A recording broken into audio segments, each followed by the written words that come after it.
ഒരു പ്രദേശം ഇങ്ങനെ ഒരു പരിപാടി വെക്കുകയും അതിൽ കുടുംബപരമായ കാര്യങ്ങളും സാമൂഹികപരമായ കാര്യങ്ങളൊക്കെ ചർച്ച ചെയ്യുകയും ചെയ്യുക എന്നത് എല്ലായിടത്തും നടക്കുന്ന പ്രക്രിയ തന്നെയാണ്. ധാരാളം മഹല്ല സംഗമങ്ങളും സാമൂഹ്യ സംഗമങ്ങളും രാഷ്ട്രീയ സംഗമങ്ങളും മതപരമായ സംഗമങ്ങളൊക്കെ നമ്മൾ കാണാറുണ്ട്, അതിലൊക്കെ നമ്മൾ പങ്കെടുക്കാറുണ്ട്. ചിലയിടത്തൊക്കെ പ്രൊആക്റ്റീവായിട്ടാണ് സംസാരിക്കേണ്ടി വരിക. പ്രൊആക്റ്റീവ് എന്ന് പറഞ്ഞാൽ ഒരു കാര്യം വരുന്നതിന് മുമ്പേ നമ്മളത് വരാതിരിക്കാനുള്ള ഒരുപാട് കാര്യങ്ങൾ ചെയ്യുന്നതിൻ്റെ പേരാണ് പ്രൊആക്ഷൻ. വന്നതിന് ശേഷം വലിയ ഭീതിയോടെ അതിനെ നോക്കിക്കാണുകയും ഇനിയെന്ത് ചെയ്യും എന്ന് ആകെ അന്തിച്ച് നിൽക്കുകയും അതിനുവേണ്ടി പ്രതിവിധികൾ കണ്ടെത്താൻ വേണ്ടി നെട്ടോട്ടമോടുകയും ചെയ്യുന്നതിൻ്റെ പേരാണ് റിയാക്ഷൻ. ഇത് രണ്ടും രണ്ടാണ്. ഇവിടെ ഈ സംഗമം പ്രൊആക്ഷൻ ആകട്ടെ എന്ന് ഞാൻ ആശംസിക്കുകയാണ്. ഇവിടെ വന്നതുകൊണ്ടല്ല ഇതിനെക്കുറിച്ച് സംസാരിക്കുന്നത്, വരാതിരിക്കട്ടെ എന്ന ഒരു പ്രിക്വേഷനാണ്, അല്ലെങ്കിൽ അതിൻ്റെ ഒരു ശ്രദ്ധയാണ് ഇന്നത്തെ ഈ പരിപാടി. ഒന്നുകൂടി പറയാം, ചില പ്രദേശത്ത് ചില വിപത്തുകളൊക്കെ വരികയും അങ്ങനെ വന്നതിൻ്റെ പേരിൽ നമ്മൾ അന്താളിച്ച് നിൽക്കുകയും ചിലപ്പോഴൊക്കെ ഒരുപാട് പ്രശ്നങ്ങൾ ഉണ്ടാകുകയും ചെയ്യുമ്പോൾ നമ്മൾ ബേജാറോടുകൂടി നടത്തുന്ന പരിപാടിക്ക് റിയാക്റ്റീവ് പ്രോഗ്രാം എന്നാണ് പറയുക. വരാതിരിക്കാൻ വേണ്ടി ശ്രദ്ധയോട് കൂടിയിട്ട് മഹല്ലുകാരും അല്ലെങ്കിൽ ഏത് രാഷ്ട്രീയക്കാരായാലും സാമൂഹിക നേതൃത്വമായാലും മതനേതൃത്വമായാലും എല്ലാവരും ആ വിപത്ത് വരാതിരിക്കട്ടെ എന്ന് വിചാരിച്ച് വർഷങ്ങൾക്ക് മുമ്പേ അതിനു വേണ്ടിയിട്ടുള്ള ഒരുപാട് മുന്നൊരുക്കങ്ങൾ നടത്തി അതിനുവേണ്ട എല്ലാ ശ്രദ്ധയും നൽകുന്നതിൻ്റെ പേരാണ് പ്രൊആക്ഷൻ. അപ്പോൾ ഇതൊരു പ്രൊആക്റ്റീവ് പരിപാടിയാണ്. ഇവിടെ ചില കാര്യങ്ങൾ പറയുമ്പോൾ അതിവിടെ ഉണ്ടായതുകൊണ്ടോ അല്ലെങ്കിൽ ആളുകളെ വിമർശിക്കാൻ വേണ്ടിയോ കുട്ടികളെ കുറ്റപ്പെടുത്താനോ അല്ല, വരാതിരിക്കട്ടെ എന്നതുകൊണ്ടാണ് ഈ പരിപാടി നമ്മൾ സംഘടിപ്പിക്കുന്നത്. ഇവിടെ പ്രിയങ്കരനായ ഇവിടുത്തെ SI സാറ് മയക്കുമരുന്നിനെക്കുറിച്ച് സംസാരിച്ചപ്പോൾ നമുക്ക് പേടി വേണ്ട, ഇതെവിടേക്കോ ഉണ്ട് അല്ലെങ്കിൽ ആകെ പ്രശ്നത്തിലാണ് എന്ന് പേടി വേണ്ട, അതില്ലാതെ ശ്രദ്ധിക്കാനാണല്ലോ നമ്മൾ ശ്രദ്ധിക്കേണ്ടത്. ചിലപ്പോൾ നാട്ടിലാകെ അല്ലെങ്കിൽ പ്രദേശത്താകെ അല്ലെങ്കിൽ നമ്മുടെ കേരളത്തിലോ അല്ലെങ്കിൽ ഇന്ത്യയിലൊക്കെ പല ഭാഗങ്ങളിലും ഇതുണ്ടായതുകൊണ്ട് ഉണ്ടാകാം എന്നുള്ളൊരു വെപ്പും നമുക്ക് വെക്കാവുന്നതാണ്. പറ്റി അതിനെ നിരാകരിക്കുകയോ അതാകെ ഉണ്ട് എന്ന് ഭീതിപ്പെടുകയോ ചെയ്യാതെ ഉണ്ടാകാൻ സാധ്യതയുണ്ട്, അതുകൊണ്ട് നമ്മൾ എന്തൊക്കെ ശ്രദ്ധിക്കണം, അതാണ് ഇന്നത്തെ നമ്മുടെ സംസാരത്തിൻ്റെ ആകത്തുക. നമുക്കൊരു വലിയ ശബ്ദഘോഷങ്ങൾക്കുമപ്പുറം ചില കാര്യങ്ങൾ നിങ്ങളോട് പറഞ്ഞു പോകാനാണ് ഞാൻ ആഗ്രഹിക്കുന്നത്. പ്രസംഗം കുറേ ശബ്ദത്തിൽ വളരെ ഉച്ചത്തിൽ ഈ ബോക്സും മൈക്കൊക്കെ പൊട്ടിത്തെറിക്കുന്ന രീതിയിൽ വേണമെങ്കിൽ ചെയ്യാം. അത് നിങ്ങളുടെ കാതുകൾക്കും പ്രശ്നമാണ്, എൻ്റെ തൊണ്ടക്കും പ്രശ്നമാണ്. അതുകൊണ്ട് അങ്ങനെ ഒരു ഗംഭീര പ്രസംഗം എന്നതല്ല ഇങ്ങനെയുള്ള സദസ്സിൽ നടത്തേണ്ടത്. ചിലപ്പോൾ അറിയാതെ അതാകാം, പക്ഷേ ഇന്ന് ചില കാര്യങ്ങൾ നിങ്ങളുടെ മുമ്പിൽ വെക്കുമ്പോൾ അത് മനസ്സിലാക്കുക എന്നതാണ് നിങ്ങൾ ശ്രദ്ധിക്കേണ്ടത്. പ്രസംഗത്തെ വേണമെങ്കിൽ അല്ലെങ്കിൽ സംസാരങ്ങൾ ആര് സംസാരിച്ചാലും അതിനെ കേവലം സംസാരമാക്കി മാറ്റാം. നന്നായിരുന്നു അല്ലെങ്കിൽ അത്ര പോരായിരുന്നു എന്നൊക്കെ വേണമെങ്കിൽ പറയാം. അതല്ലാതെ അത് ശ്രദ്ധിച്ചിരിക്കാം. നമ്മുടെ മനസ്സുകൊണ്ട് അതിനെ ശ്രദ്ധിക്കുകയും അത് നമ്മുടെ മനസ്സിലേക്ക് ആവാഹിക്കുകയും മാറ്റങ്ങൾ ഉണ്ടാകണമെന്ന് തീരുമാനിക്കുകയും അതിനുവേണ്ടി നമ്മൾ ചടുലമായ ചില ആക്ഷനുകൾ എടുക്കുകയും ചെയ്യലാണ് പ്രസംഗം. അപ്പോൾ അത്തരത്തിലുള്ള ഒരു ചെറിയ സന്ദേശമാണ് നിങ്ങളുടെ മുമ്പിൽ വെക്കാനുള്ളത്. ആദ്യമായി, കുടുംബമെന്ന് ചർച്ച ചെയ്യുമ്പോൾ ഏതെങ്കിലും ഒരു മൂല മാത്രം ചർച്ച ചെയ്തിട്ട് കാര്യമില്ല. എപ്പോഴും നമ്മൾ പോസിറ്റീവായിട്ട് പറഞ്ഞുകൊണ്ടേയിരിക്കുമ്പോഴാണ് ആളുകൾ പോസിറ്റീവ് ആവുക. നെഗറ്റീവായിട്ട് നമ്മൾ പറഞ്ഞുകൊണ്ടേയിരിക്കുമ്പോൾ പിന്നെ ആളുകൾ നെഗറ്റീവായിക്കൊണ്ടേയിരിക്കും. നമ്മൾ കുട്ടികളോട് എപ്പോഴും ഇങ്ങനെ നെഗറ്റീവിൻ്റെ കഥകൾ പറഞ്ഞാൽ കുട്ടികൾ ഇങ്ങനെ ബാക്കോട്ടേ പോവുള്ളൂ. ഇപ്പോൾ ക്ലാസ്സിൽ ഏറ്റവും കൂടുതൽ കച്ചറ കളിക്കുന്ന കുട്ടികളുണ്ടാവും.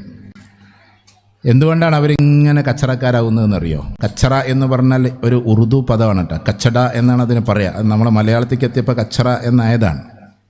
കച്ചട എന്ന് പറഞ്ഞിട്ടുണ്ടെങ്കിൽ ഉറുദുവിൽ കുസൃതികൾ വികൃതികളൊക്കെ ചെയ്യുന്നവരെയാണ് ഹിന്ദിയിൽ കച്ചട എന്ന് പറയാം. ഓ കച്ചട ആത്മീ ഹേ എന്ന് പറഞ്ഞിട്ടുണ്ടെങ്കിൽ ഓനൊരു കച്ചറക്കാരനാണെന്ന് അതിൻ്റെ അർത്ഥം. അപ്പം അതുകൊണ്ട് ചില കുട്ടികൾ ഇങ്ങനെ ക്ലാസ് റൂമിൽ ബാക്ക് ബെഞ്ചിൽ ഇരുന്നിട്ട് കുറേ പ്രശ്നങ്ങളൊക്കെ നമ്മുടെ കാലത്ത് ഉണ്ടാക്കിയിട്ടുണ്ട്, ഈ കാലത്ത് ഉണ്ടാക്കുന്നുണ്ട്. അതെന്തുകൊണ്ടാണ് അറിയോ? അവർക്ക് ഒരു സ്ഥലത്തു നിന്നും ഒരു പ്രോത്സാഹനവും കിട്ടാറില്ല. അധികം എഴുതാതെ വന്ന ടീച്ചേഴ്സ് പറയും, നീ എഴുതാതെ വന്നു, നീ അങ്ങനെയാണ്, കുരുത്തം കെട്ടവനാണ്, ഇതിങ്ങനെ പറഞ്ഞുകൊണ്ടിരിക്കും. ഇതേപോലെ തന്നെ മാതാപിതാക്കൾ എന്താ പറയുക, എനിക്ക് ഇങ്ങനൊരു മകൻ പിറന്നല്ലോ പടച്ചോനെ എന്ന് ഇടയ്ക്കിടയ്ക്ക് പറഞ്ഞുകൊണ്ടിരിക്കും. അങ്ങനെ നെഗറ്റീവ് പറഞ്ഞ് ആ കുട്ടി നെഗറ്റീവിലേക്ക് പോവാറാണ്. എല്ലാ ക്ലാസ്സിലും ഫ്രണ്ട് ബെഞ്ചിലിരിക്കുന്ന 2-3 കുട്ടികൾ നല്ല പഠിപ്പിസ്റ്റുകളാവും. അതെന്താ കാരണം എന്നറിയോ? ആ കുട്ടികൾക്ക് ഈ എക്സ്ട്രാ ബ്രെയിൻ ഉണ്ടായിട്ടൊന്നുമല്ല കാര്യം. എക്സ്ട്രാ ബ്രെയിൻ എന്ന് പറഞ്ഞാൽ തലച്ചോറിൽ ഭയങ്കരമായ അളവ് കൂടിയിട്ടൊന്നുമല്ല, അവർക്ക് ഇടയ്ക്കിടയ്ക്ക് അപ്രിസിയേഷൻ കിട്ടുന്നു എന്നതുകൊണ്ടാണ്. ഈ കുട്ടികൾക്ക് ഇടയ്ക്കിടയ്ക്ക് ഇങ്ങനെ കൈ കിട്ടും, ടീച്ചേഴ്സ് വന്നിട്ട് ഉഷാറായിട്ടുണ്ടെന്ന് പറയും. ഫ്രണ്ട് ബെഞ്ചിലിരിക്കുന്ന കുട്ടികളുടെ നോട്ട്ബുക്ക് മാത്രമേ ഒട്ടുമിക്ക ടീച്ചേഴ്സും നോക്കാറുള്ളൂ. ഈ അധ്യാപകരെന്ന് പറഞ്ഞാൽ, ഞാനൊരു അധ്യാപകനാണ് ബേസിക്കലി. അധ്യാപകരെന്ന് പറഞ്ഞിട്ടുണ്ടെങ്കിൽ എല്ലാ കുട്ടികളെയും അറ്റൻഡ് ചെയ്യണമെന്നാണ്. 40 കുട്ടികൾ നമ്മുടെ ക്ലാസ്സിലുണ്ടെങ്കിൽ എല്ലാവരെയും ഒരേപോലെ കാണുകയും ഒരേപോലെ നോക്കുകയും ഒരേപോലെ അവരോട് ഇടപെടുകയും ചെയ്യുമ്പോഴാണ് യഥാർത്ഥത്തിൽ ഒരു അധ്യാപകനാകുന്നത്. ചില പ്രധാന അധ്യാപകരൊക്കെ പറയാറുണ്ട്, ഞാനിങ്ങോട്ട് ഇറങ്ങിക്കഴിഞ്ഞാൽ കുട്ടികളൊക്കെ സൈലൻ്റ് ആവുന്നു. അയാൾ ഒരു ഭീകര രൂപമായതുകൊണ്ടാകാൻ ചിലപ്പോൾ കുട്ടികൾ സൈലൻ്റ് ആകണം. കുട്ടികൾ സാറന്മാരെ കാണുമ്പോൾ അങ്ങനെ സൈലൻ്റ് ആകേണ്ട കാര്യമൊന്നുമില്ല. എന്ന് വെച്ചിട്ട് പ്രധാനാധ്യാപകൻ ഗ്രൗണ്ടിലേക്ക് ഇറങ്ങുമ്പോൾ എല്ലാ ക്ലാസ് റൂമിൽ നിന്നും ആ സാറിന് ഇങ്ങനെ വിശ്വസ് കൊടുക്കുമ്പോഴാണ് ആ സാറ് നല്ല അധ്യാപകനാകുന്നത്. എൻ്റെ ഒരു കാഴ്ചപ്പാട് ഞാൻ പറയാം.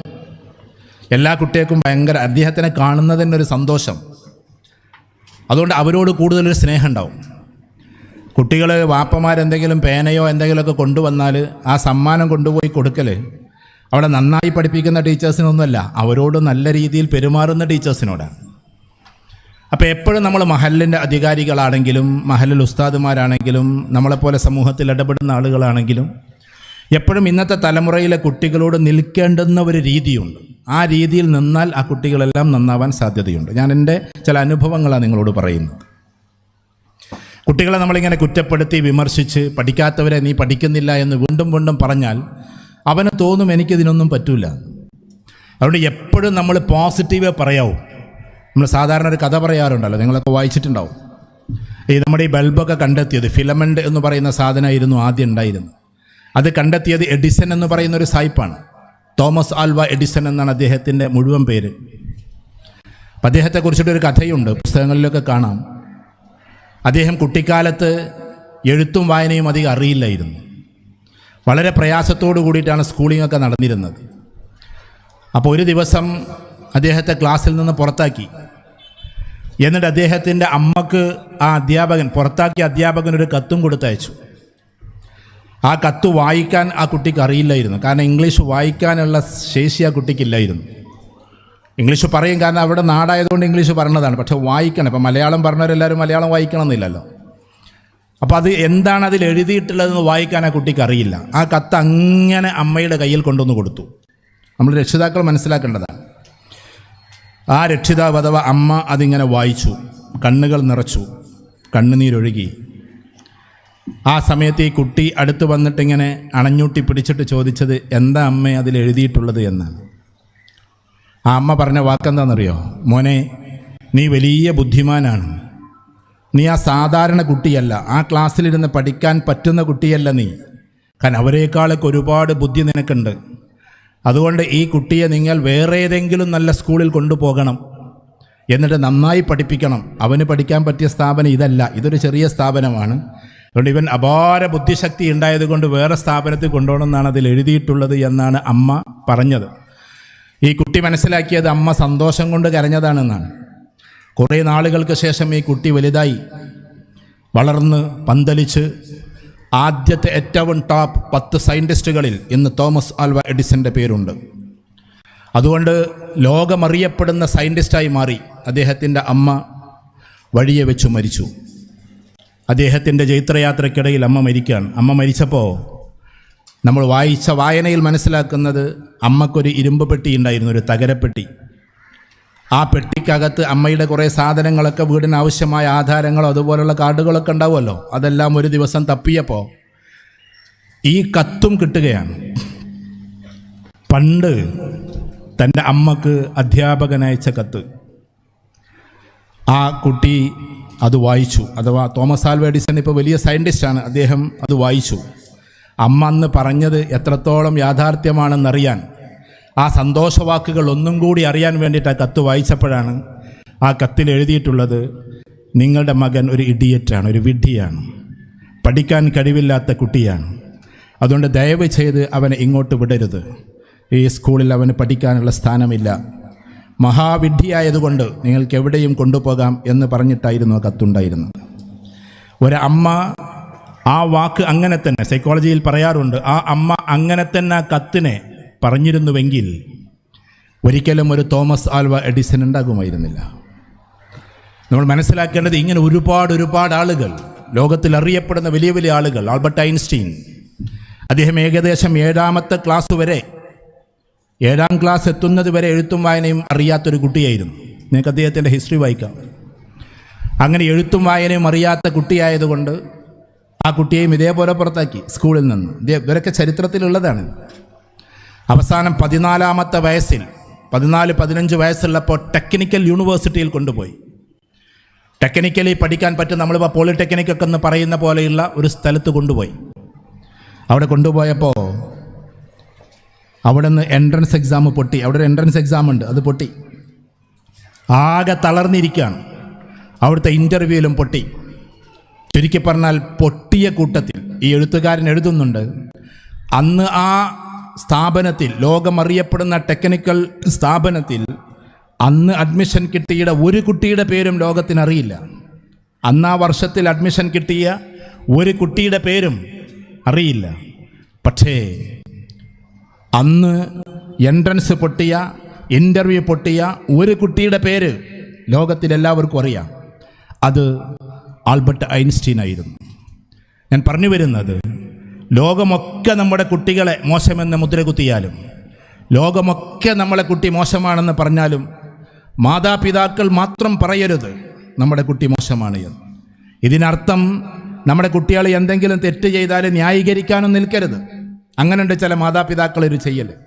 സ്കൂളിൽ നിന്നോ മദ്രസയിൽ നിന്നൊക്കെ അധ്യാപകർ പറയുമ്പോൾ, നിങ്ങളുടെ കുട്ടി ഇന്നതൊക്കെ ചെയ്തിട്ടുണ്ട് എന്ന് പറയുമ്പോൾ, ആ സമയത്ത് എൻ്റെ കുട്ടി അങ്ങനെയൊന്നും ചെയ്യൂല എന്ന് പറയുന്നൊരവസ്ഥയും ഉണ്ടാകരുത്. നേരെ മറിച്ച് നമ്മുടെ കുട്ടികളെ കോൺഫിഡൻസോടുകൂടി വളർത്തുക എന്നത് ഓരോ രക്ഷിതാക്കളുടെയും ബാധ്യതയാണ്. ഒരു പിതാവ് എന്ന് പറഞ്ഞാൽ അബ്സല്യൂട്ട് ബ്രെയിനാണ്. ഞാൻ പറഞ്ഞ നിങ്ങൾ ശരിക്കും മനസ്സിലാക്കണം. ഒരു കുട്ടിക്ക് കൺവേ ചെയ്യേണ്ടത്, ഒരു കുട്ടിക്ക് കൊടുക്കേണ്ടത്, അവന് നമ്മൾ ഇങ്ങനെ ട്രാൻസ്ഫോം ചെയ്ത് കൊടുക്കേണ്ടത്, ഒന്ന് ബുദ്ധിയാണ്, മറ്റൊന്ന് ഹൃദയമാണ്. ഹൃദയത്തിൻ്റെ വികാരങ്ങളൊക്കെ വേറെയാണ്. നമ്മുടെ ബ്രെയിനിന് 2 ഭാഗങ്ങളുണ്ട്. ഒന്ന് റേഷണൽ തോട്ട്സ് എന്ന് പറയും, എന്ന് വെച്ചാൽ അപാരമായ ബുദ്ധിശക്തിയിൽ നമ്മൾ ലോജിക്കൽ തോട്ടുകൾ, അതെവിടെയാണ് കിടക്കുന്നത്? അതൊരു ഭാഗത്താണ്. മറ്റൊന്ന് ഇമോഷണൽ തോട്ട്സ് എന്ന് പറയും. ആളുകളുള്ള ബന്ധങ്ങളും ഇതൊക്കെ നിലനിർത്താൻ. വെറും ബുദ്ധി ഇങ്ങനെ കൂടിയിട്ട് കണക്ക് കൂട്ടി പോകുന്ന ഒരാളാകരുത്. എന്നാൽ ഹൃദയബന്ധങ്ങൾ കൂടി അവസാനം ബുദ്ധിയില്ലാത്ത ആളായി മാറുകയും ചെയ്യരുത്. ഇത് 2ൻ്റെയും കൂടി ക്യുമുലേഷനാണ്, 2ൻ്റെയും കൂടി ഐക്യമാണ് ശരിക്കും ബ്രെയിൻ. പിതാവിൽ നിന്ന് കിട്ടേണ്ടത് അപാരമായ ബുദ്ധിയാണ്. അത് ഉമ്മ കൊടുത്തിച്ചിട്ട് പ്രശ്നമൊന്നുമില്ല. ഞാനിപ്പോൾ ജെൻഡർ അങ്ങോട്ടും ഇങ്ങോട്ടും മാറ്റി പറയല്ല. ശരി, പിതാവ് കണക്കുകൾ കൂട്ടുന്ന തന്ത്രജ്ഞനാണ്. അതുകൊണ്ട് ബുദ്ധിപരമായ ഒരുപാട് കാര്യങ്ങൾ നമ്മുടെ മക്കൾക്ക് കൊടുത്തേ പറ്റൂ. ഉമ്മ സ്നേഹിക്കാൻ അറിയുന്ന ഒരു പാവമാണ്. അവിടെ ആ സ്നേഹത്തിൻ്റെ ഭാഷയും നമ്മുടെ കുട്ടികൾക്ക് കൊടുത്തേ പറ്റൂ. അപ്പോൾ പിതാവിൽ നിന്ന് സ്നേഹം കൊടുക്കണ്ടെന്നല്ല, സ്നേഹം കൊടുക്കുന്നതിനേക്കാൾ കൂടുതൽ ആ കുട്ടിക്ക് വേണ്ടുന്ന, വളർച്ചയ്ക്ക് വേണ്ടുന്ന ഒരുപാട് ട്രിക്കുകളാണ് ഒരു പിതാവിൽ നിന്ന് കിട്ടേണ്ടത്. ഉദാഹരണത്തിന്, ഒരു ഭാഗത്ത് ഇപ്പോൾ ആ സ്പീക്കറിൻ്റെ മുകളിൽ ഒരു പന്തിരിക്കുന്നെന്ന് വെക്കുക, അതൊരു അലമാരയാണെന്ന് വെക്കുക. ഒരു മാതാവ് സ്നേഹത്തോടു കൂടി അത് എടുത്തു കൊടുക്കും കുട്ടി ആവശ്യപ്പെടുമ്പോൾ. പക്ഷെ ഒരു പിതാവ് അത് എടുത്തു കൊടുക്കുകയല്ല ചെയ്യേണ്ടത്. പിതാവ് പറയണം, ആ സ്റ്റൂളിട്, ആ സ്റ്റൂളുമ്മ കയറ്, എന്നിട്ടെടുക്കുക എന്ന് പറഞ്ഞു കൊടുക്കണം. കാരണം ഒരു ബുദ്ധിയും യുക്തിയും എങ്ങനെയാണ് ആളൊന്നുമില്ലാതെ ഓരോ ഉപകരണങ്ങൾ വെച്ചിട്ട് അത് എടുക്കുക എന്ന തന്ത്രം പറഞ്ഞു കൊടുക്കേണ്ടവനാണ് പിതാവ്. അത് മാതാവിനും ചെയ്യാം. ഞാൻ പറയുന്നത് 2 ഫിത്രത്താണ്, 2 ഭാഗങ്ങളാണ്. ഇതേപോലെ അയൽവാസി എങ്ങനെ സ്നേഹിക്കണമെന്ന് കഥകൾ പറഞ്ഞു കൊടുക്കേണ്ടത് സ്വന്തം ഉമ്മയാണ്, ഉപ്പയാണ്. 2 പേരും ചെയ്യണം ഇതൊക്കെ. ഒരു ആൾ വീട്ടിലേക്ക് കല്യാണം പറയാൻ വന്നാൽ നമ്മുടെ മക്കളൊക്കെ, ഞാൻ ഇടയ്ക്ക് സംസാരത്തിൽ സൂചിപ്പിക്കുക, നമ്മുടെ മക്കളൊക്കെ മൊബൈലും കൊണ്ട് വീട്ടിലിരിക്കുകയാണ്. പക്ഷേ ഇറങ്ങി വന്നിട്ട് മാതാവും പിതാവും അറ്റൻഡ് ചെയ്യുന്നതിന് മുമ്പേ ഇറങ്ങി വന്നിട്ട് കയറിയിരിക്കട്ടോ, ഇക്കാ നിങ്ങൾ കയറിയിരിക്കുക, അല്ലെങ്കിൽ ചേട്ടാ നിങ്ങൾ കയറിയിരിക്കുന്നെന്ന് പറയേണ്ടത് അവിടുത്തെ കുട്ടികളാണ്. നമ്മളൊക്കെ പല വീട്ടിലും പോണതാണ്. ചില വീട്ടിൽ പോയാൽ അവിടുത്തെ കുട്ടികളുടെ പേഴ്സണാലിറ്റി കാണുമ്പോൾ നമുക്ക് അസൂയ തോന്നാറുണ്ട്. കയറിയിരിക്കാൻ പറയുന്നു, എന്നിട്ട് പോയിട്ട് ഉമ്മയോ ഉപ്പയോ വിളിക്കും, മാരോ വന്നിട്ടുണ്ടെന്ന് പറയും. അല്ലാതെ ഇയാൾ വന്ന് കല്യാണമൊക്കെ പറഞ്ഞ് പോയി ചായം കുടിച്ചൊക്കെ പോയിട്ടും മൊബൈലിൽ നിന്ന് ഇളകാത്ത കുട്ടികളല്ല നമ്മുടെ വീട്ടിൽ വേണ്ടത്. കാരണം സോഷ്യൽ റാപ്പോ എന്ന് പറയുന്നൊരു സാധനം ഞാൻ കുട്ടികളോടും കൂടിയാണ് പറഞ്ഞത്. Social rapport, friends making capacity എന്ന് പറഞ്ഞത് രണ്ടും രണ്ടാണ്. നമുക്കൊരുപാട് സുഹൃത്തുക്കൾ വേണം. സുഹൃത്തുക്കൾ എന്ന് പറഞ്ഞാൽ അത് എത്ര നിങ്ങൾക്ക് വ്യാപിപ്പിക്കാൻ പറ്റുമോ അത്രയും വ്യാപിപ്പിക്കണം. ഞാൻ കുട്ടികളോടൊപ്പം പറഞ്ഞത്, നിങ്ങൾ ഭാവിയിൽ പുറത്തിറങ്ങുമ്പോൾ ഈ കോഴിക്കോട് ജില്ലയിൽ മാത്രമല്ല നിങ്ങൾക്ക് ഫ്രണ്ട്സ് വേണ്ടത്. അപ്പുറത്തെ മലപ്പുറം ജില്ലയിൽ, ഇപ്പുറത്തെ വയനാട് ജില്ലയിൽ, അപ്പുറത്തെ കണ്ണൂർ ജില്ലയിൽ, കാസർഗോഡ് ജില്ല, IIM-ൽ, ഇന്ത്യയിലെ എത്ര സംസ്ഥാനങ്ങളുണ്ട്, ആ സംസ്ഥാനങ്ങൾ ഒട്ടുമിക്ക സംസ്ഥാനങ്ങളിൽ നിന്നുള്ള ഫ്രണ്ട്സ് ഉണ്ടാവും. ഇനി നിങ്ങൾക്ക് അതിനേക്കാളും ലോകരാജ്യങ്ങളിൽ നിങ്ങൾക്ക് ഫ്രണ്ട്സ് വേണമെന്ന് ആഗ്രഹമുണ്ടോ? അങ്ങനെ ഉണ്ടാവുമല്ലോ ചിലപ്പോഴൊക്കെ. ലോകത്തിൻ്റെ ഓരോ രാജ്യത്തും നമുക്ക് ഫ്രണ്ട്സ് വേണം. അതിങ്ങനെ ഒരാളായി കയറി ശശി തരൂരിനെ പോലെ എത്തിയിട്ട് ഫ്രണ്ട്സ് ഉണ്ടാക്കാൻ കുറച്ച് പണിയായിരിക്കും. നേരെ മറിച്ചിട്ട് നമ്മളൊരു ക്യാമ്പസിൽ എത്തിക്കഴിഞ്ഞാൽ ആ ക്യാമ്പസിൽ 100-ലേറെ രാജ്യക്കാർ പഠിക്കുന്നുണ്ടാവും. അവരൊക്കെ നമ്മുടെ ഫ്രണ്ട്സാണ്. അതുകൊണ്ടാണ് നമ്മൾ അത്തരം ക്യാമ്പസുകൾ അഡ്മിഷൻ കിട്ടണമെന്ന് ഞാൻ ഇടയ്ക്കിടയ്ക്ക് ഇങ്ങനെ പറഞ്ഞുകൊണ്ടിരിക്കുന്നത്. നമ്മുടെ മൂല്യങ്ങൾ ചോരാതെ 100-ലേറെ രാജ്യക്കാർ പഠിക്കുന്ന സ്ഥാപനങ്ങൾ നമുക്ക് എത്താൻ പറ്റുമെങ്കിൽ അങ്ങനെ. എന്തുകൊണ്ടാണ് ഡോക്ടർ മുഹമ്മദ് ഇക്ബാൽ, അല്ലാമ ഇക്ബാലിന് ഇത്രമാത്രം ലോകത്തിൽ ഫ്രണ്ട്സ് ഉണ്ടായത്? അദ്ദേഹം കാംബ്രിഡ്ജ് യൂണിവേഴ്സിറ്റിയിൽ പഠിച്ചത് കൊണ്ടാണ്. എന്തുകൊണ്ടാണ് പണ്ഡിറ്റ് ജവഹർലാൽ നെഹ്റുവിന് ഇത്രമാത്രം ഫ്രണ്ട്സ് ഉണ്ടായത് ലോകത്തിൽ? അദ്ദേഹം ഈ പറയുന്നത് പോലെ ഈ കാംബ്രിഡ്ജ് യൂണിവേഴ്സിറ്റി, ഇതേ അല്ലാമ ഇക്ബാൽ പഠിച്ചിടത്ത് തന്നെയാണ് നെഹ്റുവും പഠിച്ചത്. അതുകൊണ്ടാണ് ഇപ്പം ഞാൻ പറഞ്ഞു വരുന്നത്, ഇങ്ങനെ ഓരോ ആളുകളും ഉയരുന്നതനുസരിച്ച് ഫ്രണ്ട്സ് മേക്കിംഗ് കപ്പാസിറ്റി കൂട്ടണം. അല്ലാതെ നമ്മൾ ഫ്രണ്ട്സ് ഒന്നും വേണ്ട എന്ന് പറഞ്ഞിട്ട് ഇങ്ങനെ തളർന്നിരിക്കലല്ല. നമുക്ക് കൂട്ടുകാർ കൂടുതൽ വേണം, പക്ഷെ ഒക്കെ പോസിറ്റീവ് ആയിരിക്കണം. പോസിറ്റീവ് ഫ്രണ്ട്സ് ആയിരിക്കണം, നെഗറ്റീവ് ഫ്രണ്ട്സ് അല്ല. നെഗറ്റീവ് ഫ്രണ്ട്സിന് നമ്മൾ കണ്ടുമുട്ടും, അവരോട് ഡിസ്റ്റൻസ് കീപ്പ് ചെയ്യാൻ നമുക്ക് പറ്റണം. ഒരു ഒരു ഒരു ഒരു ഒരു അതിര് വേണം അതിനൊക്കെ. അല്ലാതെ മദ്യപാനികളെ നമ്മൾ കണ്ടെന്നിരിക്കും, പക്ഷെ അവരോട് ഡിസ്റ്റൻസ് കീപ്പ് ചെയ്യാൻ നമുക്ക് പറ്റണം. കഞ്ചാവ് വലിക്കുന്നവർ നമ്മുടെ നാട്ടിലുണ്ടാകാം, അവരോട് ഡിസ്റ്റൻസ് കീപ്പ് ചെയ്യാൻ നമുക്ക് പറ്റണം. നമ്മൾ ഒരു ഐഡൻറ്റിറ്റി ഉള്ളവരാണ്, നമ്മളൊരു പേഴ്സണാലിറ്റി ഉള്ളവരാണ്. അതിനെ തകർക്കാൻ നമുക്ക് പറ്റില്ല. അപ്പം ഞാൻ പറഞ്ഞു വരുന്നത്, നമ്മെ സംബന്ധിച്ചിടത്തോളം നമ്മുടെ കുട്ടികൾ, ഇപ്പം കുട്ടികളോട് ഞാൻ പറയുന്നത് ഫ്രണ്ട്സ് മേക്കിംഗ് നന്നായിട്ട് വേണം. ഇതേപോലെ തന്നെയാണ് സോഷ്യൽ റാപ്പോ. എന്താ സോഷ്യൽ റാപ്പോ? സോഷ്യൽ റാപ്പോ എന്ന് പറഞ്ഞാൽ സമൂഹത്തോടൊരു ബന്ധമുണ്ടാവുക എന്നതാണ്. സമൂഹത്തോടൊരു ബന്ധം. ചില കുട്ടികളുടെയൊക്കെ പെരുമാറ്റങ്ങൾ കാണുമ്പോൾ വല്ലാത്തൊരു ഇത് തോന്നാറുണ്ട്. ചെറിയ മക്കളുടെയൊക്കെ സമൂഹത്തോട് എന്ന് പറഞ്ഞാൽ ചെറിയ സഹജീവികളോട് എന്ന് പറയുമ്പോൾ നമ്മളാണ് സഹജീവികൾ, മനുഷ്യരാണ്. നമ്മുടെ കൂട്ടത്തിൽ തന്നെ നമ്മളോട് യോജിച്ചു പോകുന്നതാണ് പൂച്ചയും നായക്കുട്ടിയുമൊക്കെ. ചിലയിടത്ത് പോയാൽ നമ്മൾ ഷാഫി മസലക്കിൽ നായയെ തൊടാൻ പാടില്ല, പക്ഷേ ഹനഫി മസലക്ക് പോയാൽ നായയെ തൊടാം. അങ്ങനെ ഉണ്ട്, അത് ഉസ്താദ്മാർക്ക് അറിയാത്. അത് ഞാൻ ഇപ്പോൾ ഇവിടെ പറഞ്ഞിട്ട് കൊള്ളാക്കുന്നില്ല. നമ്മൾ പല രാജ്യത്തും പോകുന്നതാണ്. സമയം മനസ്സിലായോ? ഹനഫികൾക്ക് നായ തൊട്ടെന്ന് വിചാരിച്ചിട്ട് പ്രശ്നമില്ല, നമ്മൾ ഷാഫി മസലക്കിൽ തൊട്ട പ്രശ്നമാണ്. അതുകൊണ്ട് നായ, പട്ടി, ഇവരോടൊക്കെ കരുണ വേണം, എല്ലാവരോടും കരുണ വേണം. ഉസ്താദുമാരിവിടെ ഇരിക്കുന്ന ദാരിമി സാഹിബൊക്കെ ആ ഒറ്റ കാരണത്താൽ നരകത്തിലേക്ക് പോകേണ്ടി വന്നു എന്ന് ഹദീസിൽ നമുക്ക് കാണാൻ പറ്റും. കാരണം പൂച്ചയോട് പോലും കരുണയില്ലാതെ പോകരുത് എന്നതാണ്. എന്നാൽ സാനിയ, ഒരു വ്യഭിചാരിണിയായ ഒരു പെണ്ണ്, മോശക്കാരിയായ ഒരു പെണ്ണ്, ആ പെണ്ണ് അലഞ്ഞു നടന്ന ഒരു നായ വെള്ളം കിട്ടാതെ പ്രയാസപ്പെട്ടപ്പോൾ അതിൽ വരുന്നത്, ഹദീസിൻ്റെ വിശദീകരണത്തിൽ വരുന്നത്, പാത്രം പോലും ഉണ്ടായിരുന്നില്ല വെള്ളം എടുത്തു കൊടുക്കാൻ, കുറച്ച് കുഴിയിലായിരുന്നു ആ വെള്ളം.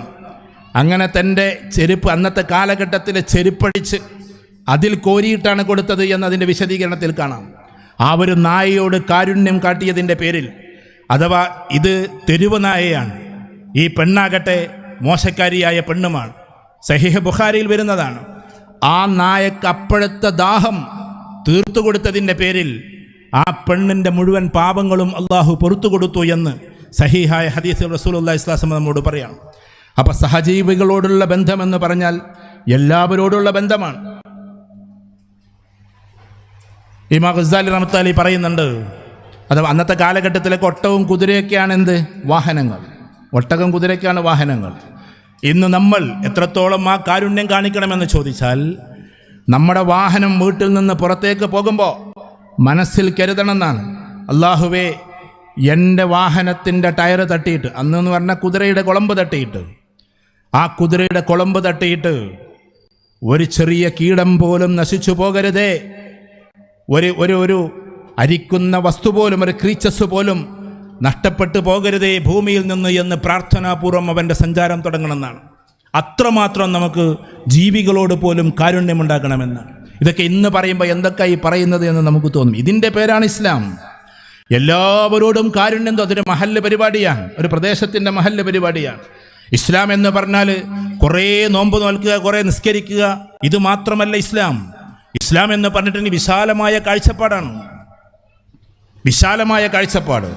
നമ്മൾ റസൂലുള്ളാഹി സ്വല്ലല്ലാഹു അലൈഹി വസല്ലമയെ ചർച്ച ചെയ്യുമ്പോൾ കുറച്ച് ഭാഗങ്ങൾ മാത്രമാണ് നമ്മൾ ചർച്ച ചെയ്യുക.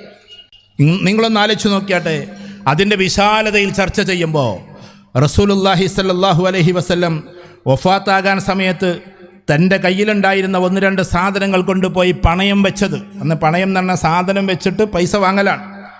പലിശ ഒന്നുമില്ല കാലഘട്ടത്തിൽ. നഊദുബില്ല, അങ്ങനെ നമ്മൾ വിചാരിക്കും നമുക്ക് പണയം എന്ന് പറഞ്ഞാൽ അപ്പോൾ പലിശ ഇത് വരിക. ഒരു സാധനം അവിടെ ഈട് വെച്ച് കൊടുക്കും, പൈസ വാങ്ങും, ആ പൈസ അങ്ങോട്ട് അതേ പൈസ അങ്ങോട്ട് കൊടുക്കുമ്പോൾ ആ സാധനം കണ്ടു തരും. അത് കൊണ്ടുപോയി കൊടുത്തത് ഒരു ജൂതൻ്റെ വീട്ടിലാണ്, ഒരു ജൂതൻ്റെ വീട്ടിലാണ്. ഇതിനെ പറ്റിയിട്ട് ഉലമാക്കൾ എഴുതിയിട്ടുണ്ട്. അത് പറയുമ്പോൾ നമ്മൾ മനസ്സിലാക്കരുത് പരമദാരിദ്ര്യത്തിൻ്റെ അവസ്ഥയിലായതുകൊണ്ട് കടം വാങ്ങിക്കാൻ പോയതാണെന്ന്. അങ്ങനെയായിരുന്നു, ദാരിദ്ര്യത്തിൻ്റെ അവസ്ഥയ്ക്ക് ഉണ്ടായിരുന്നു. പക്ഷേ തൻ്റെ മരുമകൻ ഉസ്മാൻ റളിയല്ലാഹു തആല അന്ന് ആ കൂട്ടത്തിൽ ഏറ്റവും സമ്പന്നനായിരുന്നു. മരുമകനോട് ആംഗ്യം കാണിക്കുമ്പോഴേക്ക് ഈ കാണുന്ന കിണർ ഈ പാവം മനുഷ്യർക്ക് ആരാണോ വാങ്ങിച്ചു കൊടുക്കുന്നത്, ഒരു കിണർ ചൂണ്ടിയിട്ട് റസൂലുള്ളാഹി പറഞ്ഞതാണ്. ഈ കിണർ അന്ന് അവിടെ എന്ന് പറഞ്ഞിട്ടുണ്ടെങ്കിൽ പാവപ്പെട്ട ജനങ്ങൾക്ക് വെള്ളമില്ലാതെ കഴിയാൻ, ഈ കിണർ ആരാണോ ഈ പാവം ജനതയ്ക്ക് വാങ്ങിച്ചു കൊടുക്കുന്നത് അവർ എൻ്റെ കൂടെ സ്വർഗത്തിലാണ് എന്ന് പറഞ്ഞപ്പോൾ അതിന് മോഹവില കൊടുത്തിട്ട്, അന്നത്തെ വിലയേക്കാൾ 100-200 ഇരട്ടി വില കൊടുത്തിട്ട് ആ ജൂതൻ ഈ പറഞ്ഞ ജൂതനല്ലാതെ അത് വേറെ ഒരു കാബാലികനായ ജൂതൻ, ആ ജൂതൻ പറഞ്ഞിട്ട് അയാളിൽ നിന്ന് വാങ്ങിച്ചു കൊടുത്ത് ഇന്നും നമ്മൾ മദീനയുടെ പ്രദേശത്ത് പോകുമ്പോൾ ആ കിണർ നമ്മൾ കാണും. ആ കിണറിൻ്റെ പേര് എഴുതി വെച്ചിട്ടുണ്ട്, ബിർ ഉസ്മാൻ എന്ന്, ഉസ്മാൻ റളിയല്ലാഹു തആല അൻഹുവിൻ്റെ കിണർ. കാരണം പാവപ്പെട്ട ജനതക്ക് അത്രയും വില കൊടുത്തിട്ട് ആ കിണർ വാങ്ങിച്ചു കൊടുത്തതിൻ്റെ പേരിലാണ്. അത് ഇസ്ലാമാണ്, it's a part of Islam. കാരുണ്യത്തിൻ്റെ മതമാണ്. നമ്മളതിനെ പറഞ്ഞ് വികൃതമാക്കരുത്. ഇങ്ങനെ നമ്മൾ നോക്കിക്കഴിഞ്ഞാൽ ഈ പാവം ജൂതൻ്റെ വീട്ടിൽ, വേറൊരു ജൂതൻ്റെ വീട്ടിൽ ഇത് പണയം വെച്ചത് എന്തിനാണെന്നറിയോ? ഉലമാക്കൾ എഴുതുന്നുണ്ട്, അത് തൻ്റെ മരുമകനായ ഉസ്മാനുൽ ഗനി, പേരന്നെ ഉസ്മാനുൽ ഗനി എന്നാണ്, സമ്പന്നനായ ഉസ്മാൻ. ആ ഉസ്മാനുൽ ഗനി റളിയല്ലാഹു തആല അൻഹുവിൻ്റെ ആ ഒന്നാംഗ്യം കാണിച്ചാൽ പൈസ കൊടുക്കുമായിരുന്നു. പിന്നെ തൻ്റെ കൂടെയുള്ള ഏറ്റവും വലിയ സന്തത സഹചാരി അബ്ദുറഹ്മാൻ ഇബ്നു ഔഫ് റളിയല്ലാഹു തആല അൻഹുവാണ്, ഏറ്റവും സമ്പന്നനായ സഹാബിയാണ്. ഇവരോടൊക്കെ ജസ്റ്റ് ചോദിച്ചാൽ എത്ര വേണമെങ്കിലും കൊടുക്കും. പക്ഷെ എന്നിട്ടും ഈ ജൂതൻ്റെ വീട്ടിൽ കൊണ്ടുപോയിട്ട് ഇത് പണയം വെച്ചത് അയൽവാസിയോടുള്ള ബന്ധത്തിനെ വഫാത്തിൻ്റെ സമയത്ത് പോലും കാണിച്ചു കൊടുക്കാനാണ് ഇവിടെ കൊണ്ടുപോയിട്ട് പണയം വെക്കുന്നത്. ഒരു മനുഷ്യർക്കും പ്രയാസപ്പെടുത്താതെ, യാതൊരു മനുഷ്യരെയും നൊമ്പരപ്പെടുത്താതെ അങ്ങനെ ജീവിച്ചു പോയ ആ വലിയ നമ്മുടെ നേതാവിൻ്റെ പേരാണ് മുഹമ്മദുർ റസൂലുള്ളാഹി സ്വല്ലല്ലാഹു അലൈഹി വസല്ലം. കടപ്പാടുകൾ മുഴുവൻ തീർത്തിട്ട് നമ്മളെ സംബന്ധിച്ചിടത്തോളം പറഞ്ഞ് നമ്മൾ പരസ്പരം തന്നെ ബന്ധമില്ലാതെയായി. അപ്പോൾ ഞാൻ പറഞ്ഞു വരുന്നത് സോഷ്യൽ റാപ്പോ എന്ന് പറയുന്നത്, സമൂഹത്തോട് ബന്ധമെന്ന് പറയുന്നത് അത്ര പ്രധാനപ്പെട്ടതാണ്. അതിൽ എന്തുമാകട്ടെ, ചെറിയ ഇഴജീവികളാകട്ടെ, ഇഴജന്തുക്കളാകട്ടെ, ഒന്നിനെയും നമ്മൾ വെറുതെ കൊല്ലാൻ പാടില്ല. നമ്മൾ ചിലപ്പോൾ തെരുവ് നായകൾ എന്ന് പറയുമ്പോൾ, ഞാനിത് പറയുമ്പോൾ എൻ്റെ ചെറിയ മോനെക്കുറിച്ചൊന്ന് പറഞ്ഞോട്ടെ, എനിക്ക് ഒരു സന്തോഷം തോന്നിയൊരു നിമിഷമാണ്. നിങ്ങളുടെ ഈ ഇവിടെ നിന്ന് അങ്ങോട്ട് കഴിഞ്ഞാൽ MRA എന്ന് പറയുന്നൊരു ഹോട്ടലുണ്ട്, അത് ഇവിടെയുണ്ട്. അതേപോലെ തന്നെ ഞാൻ MRനെ പറ്റി പറയല്ല, ആ ഹോട്ടലിലേക്ക് ഭക്ഷണം കഴിക്കാൻ വേണ്ടിയിട്ട് കയറാൻ ഞാൻ എൻ്റെ ഫാമിലി ഒന്നിച്ച് കയറാൻ. എൻ്റെ ചെറിയ മോന് അന്ന് വയസ്സ് ഏകദേശം 7 വയസ്സാണ്. എന്നോട് വന്നിട്ട് പറഞ്ഞു, ഉപ്പച്ചി ഒരു 1/2 ബിരിയാണി വേണം പാർസൽ എന്ന് പറഞ്ഞു. ഞങ്ങൾ കഴിക്കാൻ കയറുമ്പോൾ ഇത് ആർക്കപ്പം ഈ പാർസൽ? ഞാൻ അവരോട് പറയാറുണ്ട് കഥ. എൻ്റെ പ്രിയപ്പെട്ട സുഹൃത്തുക്കൾ അവിടെ ഇരിക്കണം, അമീദ് ഭായിയും അതേപോലെ തന്നെ പിന്നെ ജാബിർ സാഹിബ് നമ്മളെ മലപ്പുറം ജില്ലേൻ്റെ CWC മെമ്പറാണ്, എന്ന് പറഞ്ഞാൽ ജഡ്ജിമാരിൽ ഒരാളാണ്. അദ്ദേഹം ഇവിടെ കയറി ഇരിക്കേണ്ട ആളാണ്, വിനയം കൊണ്ട് അവിടെ ഇരിക്കുകയാണ്. അപ്പോൾ ഞാൻ പറഞ്ഞു വരുന്നത് എന്താണെന്ന് വെച്ചാൽ, അവൻ പറഞ്ഞത് എന്താണെന്ന് വെച്ചിട്ടുണ്ടെങ്കിൽ ഇത് എനിക്കൊരു 1/2 ബിരിയാണി പാർസൽ. അവൻ പറഞ്ഞു ആർക്കാ? അതൊക്കെ ഉണ്ട് എന്ന് പറഞ്ഞു എന്നോട്. അങ്ങനെയാണോ? ഒന്നും തുറന്നു അറിയില്ല, അതൊക്കെ ഉണ്ട് എന്ന് പറഞ്ഞു. എന്നിട്ട് കൊണ്ടുപോയിട്ട് വെച്ചു കൊടുക്കണത് ആർക്കാന്നറിയോ? ആണ്ട് കയറിനോടത്തുണ്ട് ഒരു ചെറിയ നായ കിടക്കണം, അതിന് ആരും ഒന്നും കൊടുക്കണില്ല, തെരുവ് നായയാണ്. അതിന് ഹാഫ് ബിരിയാണി വെച്ച് കൊടുക്കുകയാണ്. ഞാൻ പറഞ്ഞത് എൻ്റെ മോൻ പറഞ്ഞതുകൊണ്ടല്ല, എൻ്റെ മോൻ ചെയ്തതുകൊണ്ട് ഞങ്ങളോട് പറയല്ല, എൻ്റെ മോനെ മഹത്വവൽക്കരിക്കല്ല. ഇതായിരിക്കണം മക്കൾ, ഇതായിരിക്കണം മക്കൾ. ചെറിയ ജീവികളെ കാണുമ്പോൾ അവർക്ക് എന്തെങ്കിലും കൊടുക്കണമെന്ന് തോന്നുന്ന മനസ്സുണ്ടാകണം. അത് നിങ്ങൾ അര ബിരിയാണി വാങ്ങിച്ചു കൊടുക്കണമെന്ന് ഞാൻ പറഞ്ഞില്ല. നമ്മൾ കഴിച്ചതിൻ്റെ ബാക്കിയെങ്കിലും കൊടുക്കാനുള്ളൊരു മനസ്ഥിതി ഉണ്ടാകണം. നമ്മുടെ ഓരോ മക്കൾക്കും ഈ തപങ്ങളുണ്ടാകണം, മനസ്സിൻ്റെ ഉള്ളിൽ വ്യഥകളുണ്ടാകണം. ഇവർ ഭക്ഷണം കഴിച്ചിട്ടുണ്ടാവുമോ, ഇവരത് ചെയ്തിട്ടുണ്ടാകുമോ എന്നൊരു ചിന്തയുണ്ടാകണം. ആ ബന്ധം നമ്മുടെ കുട്ടികൾക്കായിക്കഴിഞ്ഞാൽ ഇതിൻ്റെ പാരമ്യത മാതാപിതാക്കളോട് അവർ കാണിക്കും. ഒരു കേവലം പട്ടിയോട് കാണിക്കുന്നതിനേക്കാൾ 1000 മടങ്ങ് ശക്തിയായിരിക്കും മാതാപിതാക്കളോടുള്ള സ്നേഹം നമ്മുടെ മക്കൾക്ക്. അവിടെ മാതാപിതാക്കളോട് ആ ഒരു സ്നേഹം അവർ കാണിക്കും. അതുകൊണ്ടാണ് റസൂലുള്ളാഹി സ്വല്ലല്ലാഹി അലൈഹി വസല്ലം നിങ്ങൾ ഭക്ഷണം കഴിക്കുന്നുവെങ്കിൽ മാതാപിതാക്കൾ ഒരുമിച്ച് കഴിക്കുമ്പോൾ പരമാവധി ഒരു പാത്രത്തിൽ നിന്ന് കഴിക്കാൻ പറഞ്ഞത്. നമ്മളിതൊന്നും പാലിക്കാറില്ല. ഒരു പാത്രത്തിൽ നിന്ന് കഴിക്കാനാണ് പറഞ്ഞത്. അതെന്തുകൊണ്ടാണെന്നറിയോ? ഒരു പാത്രത്തിൽ നിന്ന് കഴിക്കുമ്പോൾ ഉമ്മപ്പുറത്ത് പാപ്പപ്പുറത്ത് മക്കളൊക്കെ ഇങ്ങനെ കഴിച്ച് ശീലിച്ച് നോക്കി. നമുക്കൊന്നും ശീലം ഉണ്ടാവില്ല, പണ്ടത്തെ ആൾക്കാർക്ക് ശീലം ഉണ്ടാവും. ഇവിടെ ഇരുന്നിട്ട് കുറേ ആൾക്കാർ ചിരിക്കാൻ കാരണം നമ്മളൊക്കെ പണ്ട് അങ്ങനെ കഴിച്ചിരുന്നത്. പണ്ട് എന്ന് പറഞ്ഞാൽ കുറേ പണ്ടൊന്നുമില്ല, ഒരു 20 വർഷം മുമ്പ് വരെ അങ്ങനെയൊക്കെ ആയിരുന്നു. 20-25 വർഷം മുമ്പ് വരെ അങ്ങനെ ഒന്നിച്ചിരുന്ന് കഴിക്കും. ആ കഴിക്കുന്ന സമയത്ത് പ്രിയപ്പെട്ട പിതാവിൻ്റെ വായിലേക്ക് ഒരു ചപ്പാത്തി കഷ്ണം, മകൻ്റെ വായിലേക്ക് ഒരു ചപ്പാത്തി കഷ്ണം ഇങ്ങനെ വെച്ച് കൊടുത്താൽ, ഇനി ചിക്കൻ്റെ പീസോ മട്ടൻ്റെ പീസോ ഉണ്ടെങ്കിൽ അതിങ്ങനെ അങ്ങോട്ടും ഇങ്ങോട്ടൊക്കെ ഒരു ഇട്ടൊരു കളിയുണ്ട്, ഇക്രാം ചെയ്യാന്നതിന് പറയാം. അങ്ങനെ ചെയ്തു പോയാൽ ഒന്ന് അറപ്പ് എന്നുള്ളത് മാറും. ഇത് മാതാപിതാക്കളും മക്കളുമാണ്. ഇന്ന് എത്രത്തോളം എത്തിയെന്നറിയോ? ഇന്നാൾ കുറച്ച് പിള്ളേർ എൻ്റെ വീട്ടിൽ വന്നിരുന്നു. ഈ പെയിൻ ആൻഡ് പാലിയേറ്റീവിൻ്റെ മക്കളാണ്.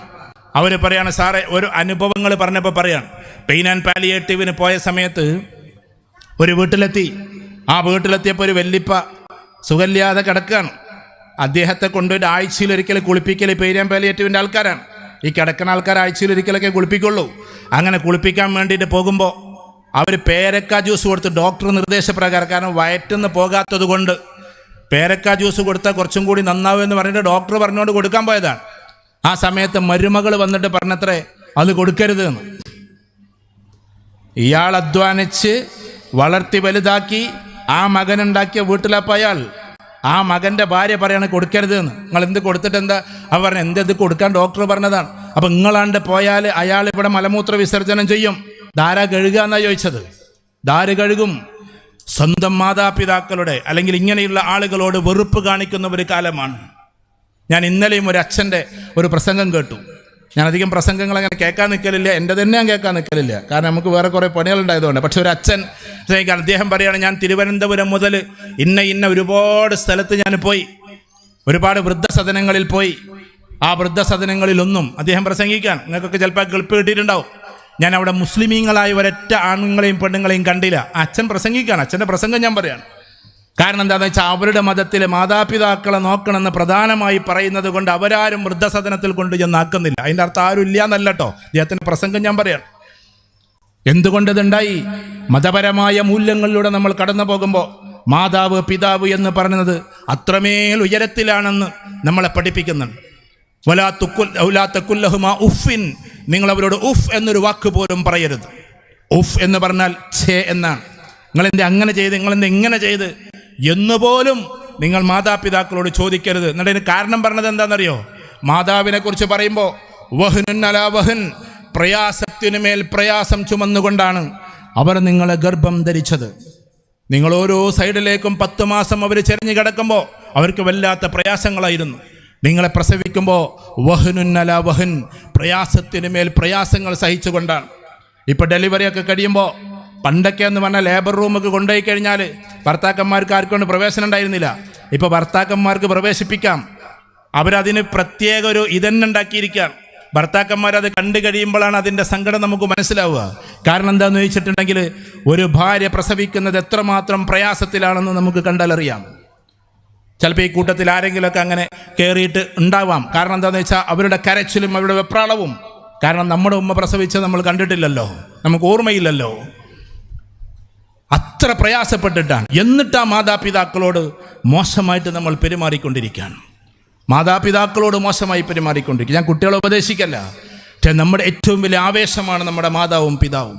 അവർ പറയുന്നതാണ് നമ്മൾ എന്താക്കുന്നത്, അനുസരിക്കേണ്ടത്, കേൾക്കേണ്ടത്. അവർ ചിലപ്പോൾ നമുക്കെതിരായി പറഞ്ഞെന്നൊക്കെ വരും. അങ്ങനെ ചെയ്യണ്ട എന്നൊക്കെ പറയും. ആ പറച്ചിലൊന്നും ഒരു കാര്യമാക്കരുത്. കാരണം അവരവരുടെ എക്സ്പീരിയൻസിൽ നിന്നാണ് പറയുന്നത്. അവരവരുടെ എക്സ്പീരിയൻസിൽ നിന്നാണ്. മാതാപിതാക്കൾ പറയുന്നത് ശ്രദ്ധിച്ചാൽ എത്ര ഉയരത്തിലേക്ക് പോകാൻ പറ്റുമെന്നറിയോ? എത്ര ഉയരത്തിലേക്ക്. ഇബ്നു ഖയ്യിം റഹ്മത്തുള്ളാഹി അലൈഹിയുടെ ഒരു വാക്ക് ഇന്നലെ ഞാനിങ്ങനെ ജസ്റ്റ് വായിച്ചപ്പോൾ, നിൻ്റെ മാതാവ് എന്തെങ്കിലും ഒരു ഉപദേശം നിന്നോട് പറയുകയും, അദ്ദേഹത്തിൻ്റെ വാക്കാണ്, നിൻ്റെ മാതാവ് എന്തെങ്കിലും ഒരു ഉപദേശം നിന്നോട് പറയുകയും ആ ഉപദേശം നീ അനുസരിക്കുകയും ചെയ്താൽ നിനക്ക് വേണ്ടി ആകാശത്തിൽ ബർക്കത്തിൻ്റെ ഒരു കവാടം അല്ലാഹു തുറക്കും. അഥവാ നീ ഒരു ബിസിനസ് തുടങ്ങുകയാണെങ്കിൽ അത് ഉമ്മാനോട് ചോദിച്ചിട്ട് ചെയ്യാൻ പറ്റുകയാണെങ്കിൽ ഒറ്റയ്ക്ക് പോയിട്ട് ഉമ്മാനെ കൊണ്ട് ഉദ്ഘാടനം ചെയ്യിപ്പിക്കും. ഞാനങ്ങനെ പറയാം. എല്ലാവരും കൂടി ആൾക്കൂട്ടൊക്കെ പാടുള്ള കൂട്ടത്തിൽ എന്നെല്ലാം പറഞ്ഞത്. ഉമ്മ ചിലപ്പോൾ ഇങ്ങനെ മര്യാദയിൽ അച്ചടക്കത്തോടു കൂടി കഴിഞ്ഞ ആൾക്കൂട്ടത്തിലേക്കൊക്കെ വന്ന് ആകെ ഉദ്ഘാടകയായിട്ട് വരാനൊക്കെ മടിയുണ്ടെങ്കിൽ പ്രാർത്ഥനാപൂർവം അവരുടെ കയ്യിൽ കത്തിരി കൊടുക്കും. നിങ്ങളുടെ വീട് ഉദ്ഘാടനം ചെയ്യുമ്പോൾ, ഞാൻ ഇടയ്ക്ക് പറഞ്ഞതാണ്, വീട് ഉദ്ഘാടനം ചെയ്യുമ്പോൾ നിങ്ങൾ തങ്ങന്മാർ ഉസ്താദുമാരെല്ലാവരും കൊണ്ടുവന്നോളിൻ. അതിൻ്റെതായ കാര്യങ്ങൾ ചൊല്ലലും ഒക്കെ നടക്കട്ടെ. പക്ഷേ ഉദ്ഘാടക നമ്മുടെ ഉമ്മയായിരിക്കണം. രാവിലെ 4 മണിക്ക് തഹജ്ജുദിൻ്റെ നേരത്തെ എഴുന്നേറ്റിട്ട് ചാവി തുറക്കുമ്പോൾ ഒന്നുകിൽ നമ്മുടെ ഉപ്പ അല്ലെങ്കിൽ നമ്മുടെ ഉമ്മ, ആ ചാവി തുറക്കുമ്പോൾ കണ്ണുകളൊന്ന് നിറയാനുണ്ട്. ആ നിറയൽ അന്നത്തെ ദിവസത്തിൻ്റെ നിറയലല്ല, 40 വർഷമായിട്ടുള്ള പ്രാർത്ഥനയുടെ നിറയലാണ്. നിങ്ങൾ മലർന്ന് കിടന്ന് കളിക്കുമ്പോൾ അല്ലെങ്കിൽ നിങ്ങൾ ഗർഭത്തിൻ്റെ ഉള്ളിലാകുമ്പോൾ, നമ്മളൊക്കെ സുഹൃത്തുക്കളെ സ്നേഹിക്കലെന്ന, നമ്മൾ ചിലപ്പോൾ അടുത്ത സുഹൃത്തുക്കൾ എന്ന് പറയുന്നവരൊക്കെ നമ്മുടെ 40-ാമത്തെ വയസ്സിൽ വന്നവരായിരിക്കും, അല്ലെങ്കിൽ നമ്മളെ 30-ാമത്തെ വയസ്സിൽ, അല്ലെങ്കിൽ നമ്മളെ ബെസ്റ്റ്, അല്ലെങ്കിൽ എൻ്റെ ചങ്ക് ബ്രോ എന്നൊക്കെ പറയുന്നവർ നമ്മൾ 10ാം ക്ലാസ്സിലോ അല്ലെങ്കിൽ +2നോ ഡിഗ്രിക്കൊക്കെ പഠിക്കുമ്പോൾ വന്നവരായിരിക്കും. പക്ഷേ മാതാവ് എന്നു മുതൽ നമ്മളെ സ്നേഹിക്കാൻ തുടങ്ങിയെന്നറിയോ? മാതാവ് ഗർഭമുള്ള സമയത്ത് ഇങ്ങനെ തലോടും. 1 മാസമാകുമ്പോഴേക്ക്, 2 മാസമാകുമ്പോഴേക്ക്, അവസാനം 7 മാസമായി 8 മാസമായി, നമുക്ക് 2 കാലുണ്ടോയെന്ന് ഉറപ്പില്ല, നമുക്ക് കണ്ണുണ്ടോയെന്ന് ഉറപ്പില്ല, നമ്മുടെ കുട്ടിക്ക് ഓട്ടിസം ബാധിച്ചിട്ടുണ്ടോയെന്ന് ഉറപ്പില്ല. അതൊന്നുമില്ലെങ്കിൽ പോലും ആ സാധു ഇങ്ങനെ തടവിയിട്ടിങ്ങനെ വല്ലാണ്ട് സ്നേഹിക്കാൻ തുടങ്ങും. നമ്മൾ കറുപ്പാണോ വെളുപ്പാണോ, ബുദ്ധിയുണ്ടോ ഇല്ലയോ എന്നൊന്നും ഉമ്മാക്കറിയില്ല. പക്ഷെ അന്ന് മുതലേ നമ്മൾ സ്നേഹിക്കാൻ തുടങ്ങിയ ആളുടെ പേരാണ് എന്ത്? ഉമ്മ എന്ന് പറഞ്ഞാൽ. ഈ വാപ്പമാരെ കുറിച്ച് പറഞ്ഞില്ല എന്ന് വേണ്ട, ഉമ്മമാരെപ്പോഴും ഒക്കത്ത് വെച്ചിട്ടാണ് നടക്കുക, അല്ലേ? ഒക്കത്ത് വെക്കുക എന്ന് പറഞ്ഞാൽ സെയിമാണ്. ഞാൻ കാണണമൊക്കെ കണ്ടോ, ഞാൻ കേൾക്കണമൊക്കെ കേട്ടോ, ഉമ്മ ഇങ്ങനെ ഒക്കത്ത് വെച്ച് നടക്കും, കക്ഷത്തിൽ വെച്ചിട്ട് സെയിമാക്കിയിട്ട് നിർത്തും. വാപ്പാരെങ്ങനെ നടത്തലെന്നറിയോ? മക്കളതും കൂടി മനസ്സിലാക്കണം. മിക്ക വാപ്പാരും മക്കളെ ഏറ്റല് 2 കാല് ഇതിലൂടെ ഇട്ടിട്ട് തോളത്തിരുത്തിയിട്ട് കൈ ഇങ്ങനെ പിടിച്ചിട്ടാ. അതിൻ്റെ അർത്ഥം എന്താണെന്നറിയോ? ഫിലോസഫിക്കൽ ടേം, അഥവാ ഞാൻ കാണാത്തതും നീ കാണ്, ഞാൻ എത്താത്തിടത്തും നീ എത്ത്, ഞാൻ കണ്ട ഉയരങ്ങളേക്കാൾ അപ്പുറത്ത് നീ ഉയരത്തിലെത്ത്. ഓരോ പിതാവിൻ്റെയും മനസ്സിലുള്ള ഗദ്ഗതമാണ് മക്കളെ കുറിച്ചിട്ട് എന്നേക്കാൾ ഉഷാറായ മകനാകട്ടെ എന്ന്. ഓരോ പിതാവിൻ്റെയും സ്വകാര്യമായ അഹങ്കാരം എന്താ? മക്കൾ ഉയർന്നു പോകുമ്പോഴാണ്. മക്കൾ ഒരു ഉന്നതമായ സ്ഥാനത്തെത്തുമ്പോൾ അഭിമാനബോധത്തോടെ അവൻ എൻ്റെ മോനാണ് എന്ന് പറയലാണ്. അത് കണ്ണുകൾ നിറച്ചുകൊണ്ട് പറയാൻ 2 രീതിയിൽ കണ്ണ് നിറയും. ഒന്ന് സന്തോഷം കൊണ്ട്, മറ്റൊന്ന് ദുഃഖം കൊണ്ട്. അതുകൊണ്ട് നമ്മുടെ മാതാപിതാക്കളോട് അത്രമാത്രം സ്നേഹമുള്ള ആളുകളായി നമ്മൾ മാറുക എന്നുള്ളത്. കാരണം നമ്മൾ ഓരോ പിതാക്കന്മാരും നമ്മൾ അത്രമാത്രം സ്നേഹിച്ചിട്ടുണ്ട്, നമ്മൾ ഉമ്മമാർ സ്നേഹിച്ചിട്ടുണ്ട്. കൂട്ടത്തിൽ ഏറ്റവും ബലഹീനമായ മക്കളോട് കൂടുതൽ ഉമ്മമാർക്ക് സ്നേഹം ഉണ്ടാവുക, യഥാർത്ഥ ഉമ്മയാണെങ്കിൽ. ഇന്നതൊക്കെ മാറി മാറി വന്നിട്ടുണ്ട് കേട്ടോ. പുതിയ തലമുറയിൽ ഉമ്മമാർ എന്ന് പറഞ്ഞാൽ കൂട്ടത്തിൽ പഠിക്കുന്ന കുട്ടിയേക്കാൾ കൂടുതൽ പ്രാധാന്യം കൊടുക്കുക. അതൊക്കെ തെറ്റായ ഒരു മാതൃത്വ ഭാവമാണ്.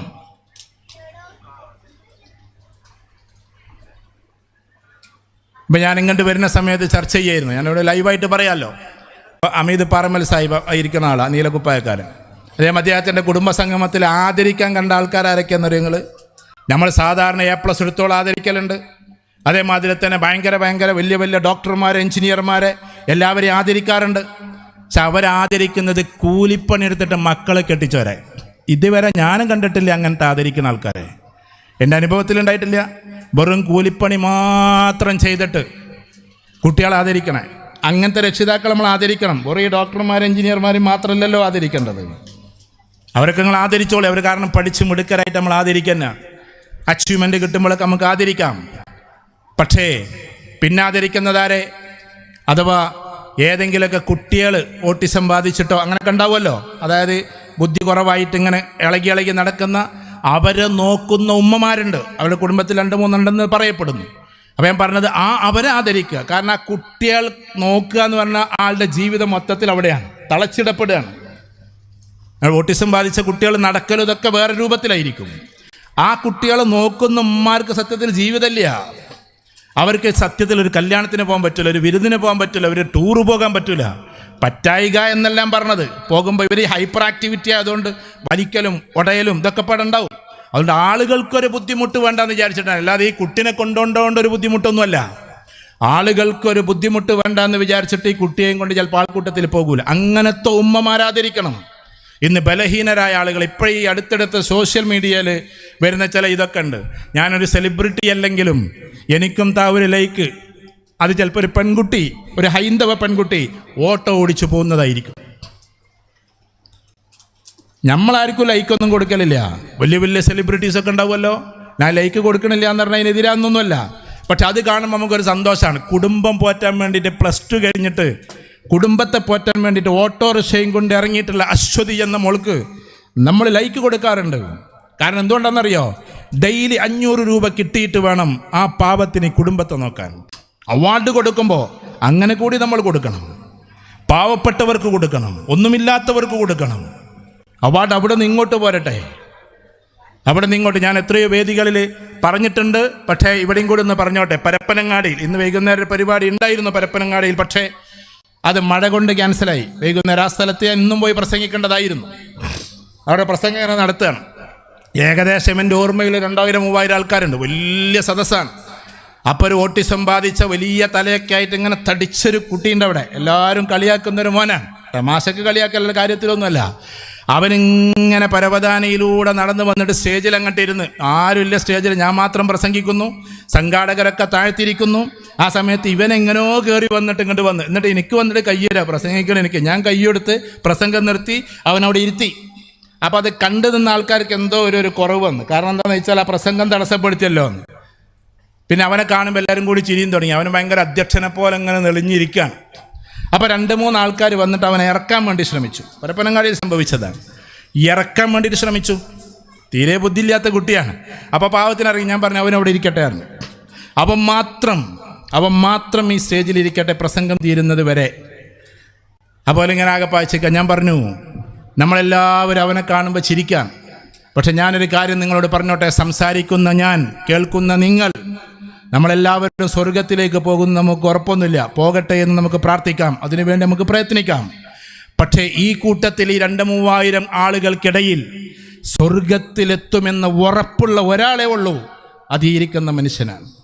ദാ ഇങ്ങോട്ട് നോക്ക്, ഇവൻ സ്വർഗാവകാശിയാണ്. കാരണം ബുദ്ധിയില്ലാത്ത മക്കൾക്കുള്ളതാണ് സ്വർഗം. തീരെ ബുദ്ധിയില്ലാതെ ആരെങ്കിലും ഈ ഭൂമിയിലുണ്ടോ? അവർ സ്വർഗാവകാശികളാണ്. കുട്ടിക്കാലത്ത് മരിച്ചുപോയ ഏത് ജാതിയിൽപ്പെട്ടവരാകട്ടെ, ഏത് മതത്തിൽപ്പെട്ടവരാകട്ടെ, വകതിരിവില്ലാത്ത കാലത്ത് മരിച്ചുപോയാൽ ആ മക്കൾ സ്വർഗത്തിലേക്കാണ്. അള്ളാഹു അത്ര കാരുണ്യമുള്ളവനാണ്. അവിടെ പിന്നെ മതവും ഏതും വിശ്വാസമൊന്നും നോക്കുന്നില്ല. ചെറുപ്പകാലഘട്ടത്തിൽ ഇതേപോലെ ബുദ്ധി തീരെ ഇല്ലാത്ത കുട്ടികൾ അങ്ങോട്ടാണ്. എന്നിട്ട് പ്രസംഗമൊക്കെ കഴിഞ്ഞിട്ട് ഞാൻ നാട്ടിലെത്തിയിട്ട് എൻ്റെ സുഹൃത്തുണ്ട്, അവിടുത്തെ നഈം എന്ന് പറയും.